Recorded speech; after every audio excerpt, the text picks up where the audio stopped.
Assalamualaikum warahmatullahi wabarakatuh. Pada kesempatan ini, saya Andika Agrilandi akan mencoba menjelaskan untuk menyelesaikan tugas asesmen tengah semester ganjil tahun akademik 2025-2026 mata kuliah kepabeanan dan ekspor-impor. Untuk case yang pertama di sini, PT Jadi Berkah saat ini berkomunikasi dengan Yokohama Feed Corps untuk mengekspor 1.500 ton palm kernel expeller dari Pelabuhan Tanjung Priok, Jakarta menuju Pelabuhan Yokohama, Jepang. Kedua pihak sepakat menggunakan Incoterms 2020, namun pembeli meminta penawaran dengan dua opsi, yaitu FOB Tanjung Priok dan CIF Yokohama. Case yang pertama, dengan skema FOB atau Free Onboard Tanjung Priok. Pada FOB, risiko berpindah dari penjual, yaitu PT Jadi Berkah, ke pembeli Yokohama Feed Corps, di mana ketika barang telah berada di atas kapal atau onboard di pelabuhan muat. Analisis kasus yang pertama, kapal terlambat datang 2 hari. Risiko keterlambatan kapal sebelum barang onboard masih berada pada pembeli dan bukan penjual. Karena pada FOB, pembeli yang mengurus vessel termasuk pemilihan kapal, jadwal, dan biaya kewajiban terkait shipping line, penjual hanya wajib menyerahkan barang onboard pada waktu yang disepakati.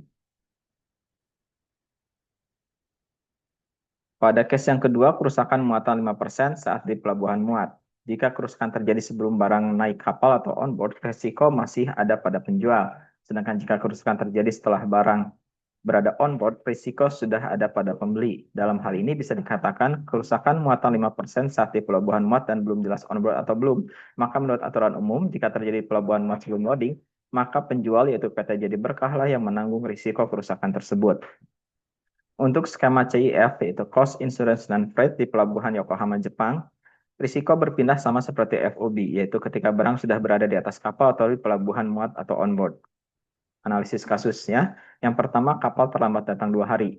Sama halnya seperti FOB, kapal ditentukan oleh penjual, namun risiko keterlambatan sebelum onboard tetap pada penjual. Kapal terlambat datang berarti barang belum onboard, sehingga risiko keterlambatan 2 hari tetap ditanggung penjual yaitu PT Jadi Berkah. Case yang kedua, kerusakan muatan 5% saat di pelabuhan muat. Jika rusak sebelum onboard, risikonya masih ada pada penjual, sedangkan pada CIF, penjual wajib mengasuransikan barang, namun risiko baru berpindah setelah barang naik kapal, sehingga kerusakan 5% di pelabuhan muat ditanggung oleh penjual yaitu PT Jadi Berkah. Case nomor 2, Case nomor 2 ini terdapat 3 instrumen dasar, yaitu the 3 basic of customs laws yang wajib diketahui oleh eksportir dan atau importir dalam menunjang proses bisnisnya. Di sisi lain, terdapat cukup banyak skema FTA yang ditandatangani pemerintah dan sangat erat kaitannya dengan 3 instrumen dasar tersebut. Dengan berlandas pada 3 instrumen tersebut, saya akan coba menjelaskan bagaimana kondisi ini dapat memberikan keuntungan optimal bagi eksportir, importir, dan negara. Yang pertama, instrumen dasar dalam hukum kepabeanan. Ada 3. Yang pertama yaitu HS Classification, yaitu penetapan klasifikasi barang, di mana hal ini menentukan pos tarif berdasarkan HS Code atau Harmonized System. Kemudian mempengaruhi juga tarif bea masuk, PPN, PPh impor, larangan atau pembatasan, dan eligibility untuk FTA. Yang kedua, Customs Valuation, atau penetapan nilai pabean. Metode penentuan nilai pabean untuk perhitungan bea masuk dan pajak impor. Utamanya metode transaction value sesuai WTO Valuation Agreement. Yang ketiga, Rules of Origin atau ROO. Aturan ini untuk menentukan apakah barang memenuhi syarat origin dari suatu negara atau blok perdagangan, dan menentukan apakah barang dapat memanfaatkan tarif preferensi dalam skema FTA. Kemudian hubungan 3 instrumen dasar dengan skema FTA. FTA memberikan preferensial tarif 0 sampai 5% atau turun signifikan jika barang memenuhi Rules of Origin.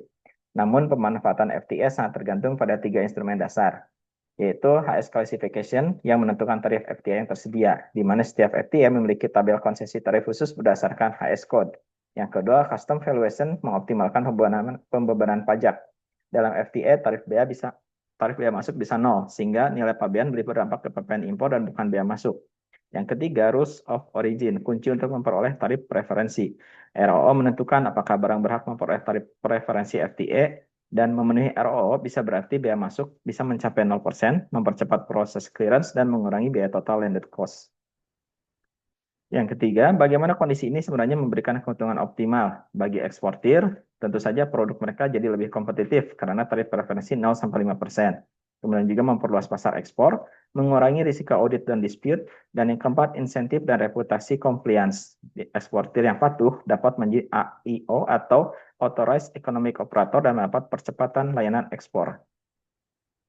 Manfaat bagi importir, yaitu yang pertama landed cost mereka lebih rendah. Kemudian perencanaan biaya jadi lebih pasti dan optimasi sourcing internasional dan improve supply chain efisiensi. Sedangkan manfaat bagi negara, yang pertama dapat meningkatkan volume perdagangan dan devisa karena ekspor meningkat setelah tarif preferensi dan impor bahan baku lebih murah sehingga mendorong manufaktur nasional. Yang kedua, mengundang lebih banyak investasi asing. Yang ketiga, meningkatkan kepatuhan. Yang keempat, membantu mengoptimalkan penerimaan pajak non tarif. Dan yang kelima, integrasi dalam supply chain global. Kesimpulan dari case nomor 2 ini yaitu 3 instrumen dasar kepabeanan yaitu HS Classification, Custom Valuation, dan Rules of Origin adalah fondasi utama dalam pemanfaatan FTA. Jika eksportir atau importir menerapkan ketiganya secara akurat, eksportir dapat mendapat keuntungan produknya lebih kompetitif dan pasar yang lebih luas. Bagi importir, biaya impornya turun dan margin naik. Bagi negara, perdagangan tumbuh, kepatuhan meningkat, dan investor semakin banyak yang masuk. Dengan kata lain, kepatuhan dan pemahaman yang baik terhadap 3 instrumen dasar dan optimalisasi FTA dapat menghasilkan efisiensi biaya, meningkatkan daya saing dan pertumbuhan ekonomi nasional. Demikian yang bisa saya sampaikan. Terima kasih atas perhatiannya. Assalamualaikum warahmatullahi wabarakatuh.